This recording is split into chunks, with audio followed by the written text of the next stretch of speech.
За сайн байцгаана уу бүгдэнд нь энэ үчийн мэндийг хүргэе. За өнөөдөр 2022 оны 12 сарын 28-ны өдөр 2022 он дуусаад ерөөсөө 3 хоног үлдсэн байна. Тэгээ он дуусаас өмнө зайлшгүй амжуулах шаардлагатай хэдэн зүйлсийг хэлэхэд тулд энэ хөгжлийг бэлдэж оруулж байна. За тэгээд ерөнхийдөө бол он дуусахаас өмнө зайлшгүй амжуулах шаардлагатай 3 зүйл байна. За энэ юу юм бэ гэх юм бол нэгдүгээрт орчин суугын сонголтыг хийх шаардлагатай байна.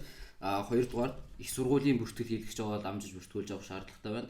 За гуравдугаар эрүүл мэндийн даатгалын үнэ эсгээс өмнө одоо эрүүл мэндийн даатгалаа хийх шаардлагатай байна гэсэн 3 зүйлсийг бол зайлшгүй хийх шаардлагатай байна.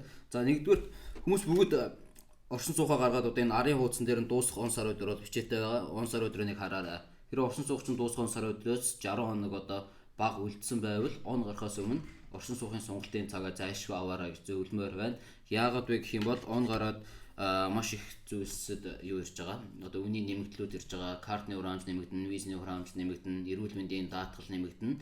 Тийм болохоор одоо сүүлийн 3 хоног өчтөрөөс хойш ерөнхийдөө бол цаг авах систем маш ачаалттай байна. Цаг авахын тулд ерөөсөө төрөлтөө бүх гадаадууд он дуусаас өмнө орчин суугаа сонгох цаг авахын тулд одоо өдөр шөнөгөө ерөөсөө цаг авах системд хандж байна. Ачаал маш их байна. Тийм болохоор орчин суух сонголтод дуусж байгаа хүмүүс бол энэ 3 өдөрт амжиж сонголтоо хийлгэж аваарай гэж сануулмаар байна, зөвлөмөр байна.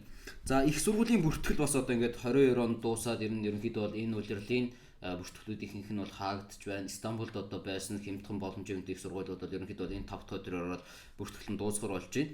Тийм болохоор шинээр орчин суух авах гэж байгаа хүмүүс бол их сургуулиар авах боломж байгаа, оюутан болж авах боломж байгаа. Тэгээд их сургуулиар оюутан болоод авах хүсэлтэй байгаа хүмүүс энэ 5 таас өмнө амжиж урилга захиалаарай. Амжиж урилга захиалахгүй бол ерөнхийдөө бол одоо энэ 5 дахь сургуулийн бүртгэл хаагдаад эх оны 2 сар, 3 сар ер нь бол цаашлаа 6 сар хүртэл дахиж их сургуулиуд бол эсэлтээ авахгүй тиймэрхүү мэдээллүүд бол байна шүү. За дахиад нэмж хэлэхэд бол утасны бүртгэл гэдэг зүйлсийг бас одоо амжиж хийх шаардлагатай байна.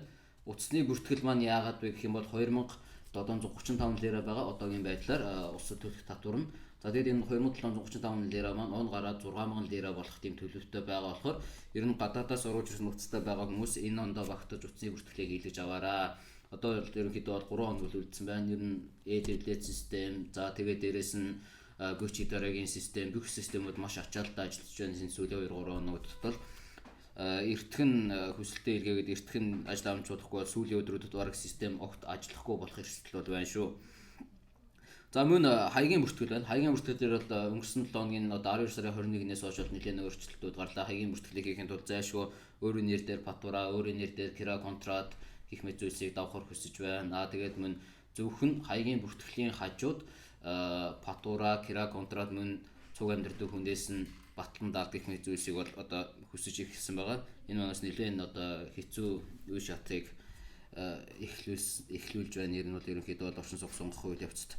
За иймэрхүү мэдээллүүд байна. За тэгээд он дуусгаас өмнө энэ сүүлийн 3 хоногт бол орчин суугын цагаа аваараа их сургууль орж байгаа их сургуулийн бүртгэлээ хийлгээрээ, утасны бүртгэлээ хийлгээрээ, эрүүл мэндийн даатгалаа хийлгэж аваараа он гараад бүгднгийнх нь үннийг 1.5-аас 2 дахин их өсөх магадaltaй байна шүү гэж зөвлөх байна.